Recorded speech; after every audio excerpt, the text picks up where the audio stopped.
Here in the primary world, we have things called polar bear clubs. These ridiculous but intriguing events often involve old, generally hairy men fleeing the warmth of their retirement facilities or ice fishing shacks and diving into frigid waters like, you guessed it, polar bears. It seems in Tolkien's secondary world men had not yet descended into such feats. They respect the cold. They respect its power to hinder their lives and whatever fell things ride upon it. I'm talking, of course, about the Losoth. Their home of Forochel Bay is an unforgiving one, and the Losoth, not unlike the Inuits of Canada or the Semi people of Scandinavia, are at odds with their homeland most of the year. This week, we'll see what makes that frigid bay home, and hopefully not fall in. It's Forochel on Beneath Your Feet.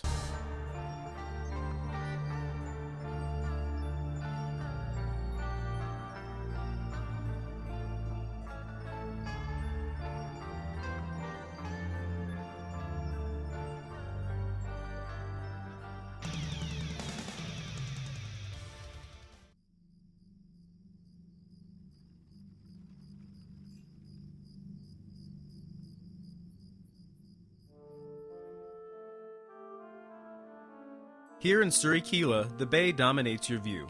There are ridges and mountains to the north and west. To the south, nothing but water and ice. Permafrost is the word. It is freaking cold year-round in these parts, and even in the more hospitable southerly regions, bordering the hills of Evendom, the winter is as unforgiving as a ring wraith without his bling. The Losoth manage, though. They eke out a life, and a relatively comfortable one at that. Here in the big city, there is not as much activity as one would expect of a capital, even a meager one so far north.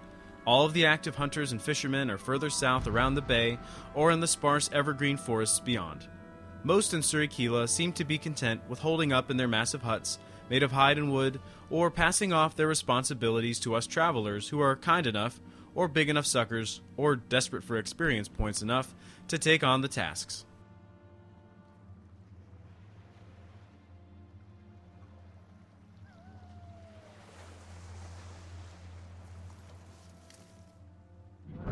The snowmen, however, seem to be aware that some curse lays on these lands. They talk about the Iron Crown and the Witch King with hushed reverence and with good reason.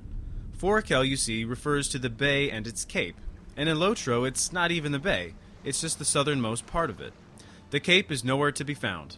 It's really part of a region called Forodwaith, the Northern Wastes. Wastes because, well, there's not a lot there. The northern land was ravaged by its own frozen geography and its habitation by the real Dark Lord Morgoth in the First Age. Forochel and Greater Forodwaith are the remnants of the terrible land that spawned from the Great Sea to the Blue Mountains. The snowmen, lesser men as it were, probably showed up sometime in the Second Age and have been hanging around ever since. Who knows? Maybe some Valar left a trail of deer meat for them to follow, just so they could be there to take the ring from Arvidwi. Looking from my perch at the edge of the ice, I can barely make out another settlement on the other side of this part of the bay's narrowest point. Who would want to live there, I don't know or care. Probably some fool trying to start a polar bear club.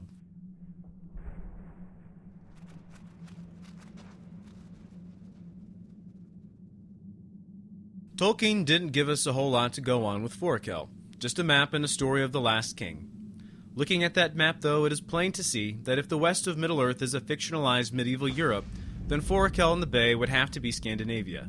With that in mind, Turbine made LotRO's Forochel very much like Finland, from the language of the Losoth to the topography. Most notable of all of these, to me anyway, are the glacial crevasses of Yakuru. Fitting with the idea of fanciful prehistory are the various beasts that inhabit the icy wastes. Mastodons, saber-toothed cats, and ice giants. But I'm here for the Bay. And that bay means dead ships and those weird Losoth, weirder than the rest of them who like to ice skate on it. On the far side of the bay is where the biggest event in its freezing history lays. I make my way down from that supposed polar bear camp, they haven't done any skinny dipping yet, to the site where the tomb of Arvedui, last king, remains. The story goes that Arvedui, the last king of Arnor, was driven by evil forces of Angmar to hide in the Blue Mountains. Apparently having run out of cave claws and rats to eat, he took to the north and was taken in by the more or less untrusting snowmen. Círdan, the lord of the Grey Havens, decided to help Arvedui out and sent a ship full of his finest mariners to the Ice Bay. But if you've ever seen or read Frankenstein, you know that ice and ships don't readily mix. and despite the superstitious warnings of the Losoth, Arvedui boarded, the ice crushed the ship, and the last king, along with his palantir, sleep with the fishes. That is, if there are fishes who can stand the blasted cold. This did not, however, happen before Arvedui could pass on the ring of Barahir, which, as we know from the books and some clever session play, was traded to a band of rangers and passed on to one Aragorn, son of Arathorn, as an heirloom. If you've done the session play, then you know that the ranger's trip to Forochel to retrieve Barahir's ring was not a simple affair. The Ring of Barahir is a very special and significant emblem for many reasons. It is not, like the namesakes of our favorite novel, a ring of power. It was simply a gift. At the Battle of Sudden Flame way back in 455 of the First Age, one Finrod Felagund, Lord of Caves, found himself in a pickle. When he was heroically rescued by Barahir and his men, he gave that valiant man a ring as a gift of eternal friendship between their houses.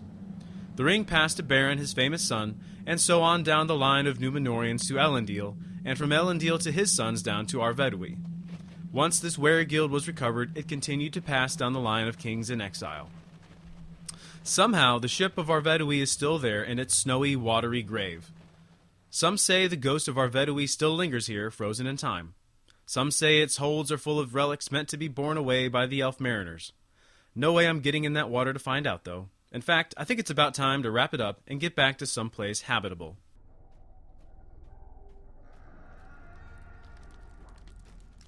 There are dwarves in Forochel.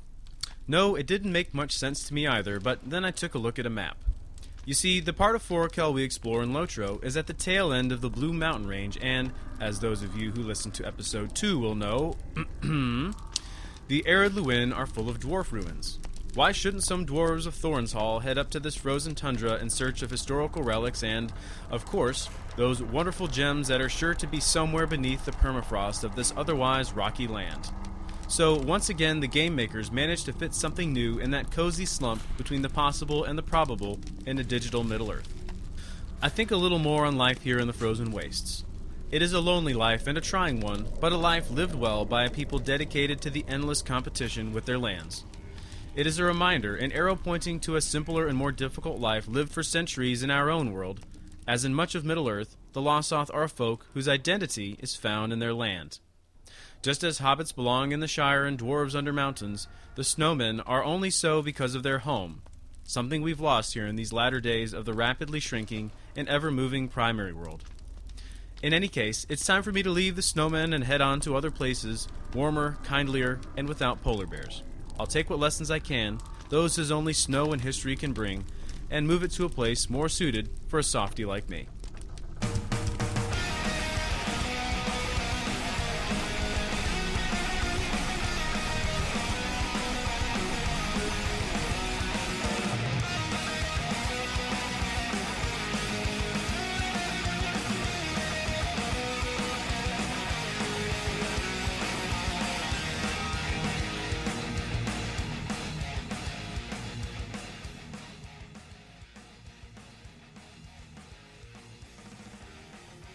This has been episode 7 of the Beneath Your Feet podcast.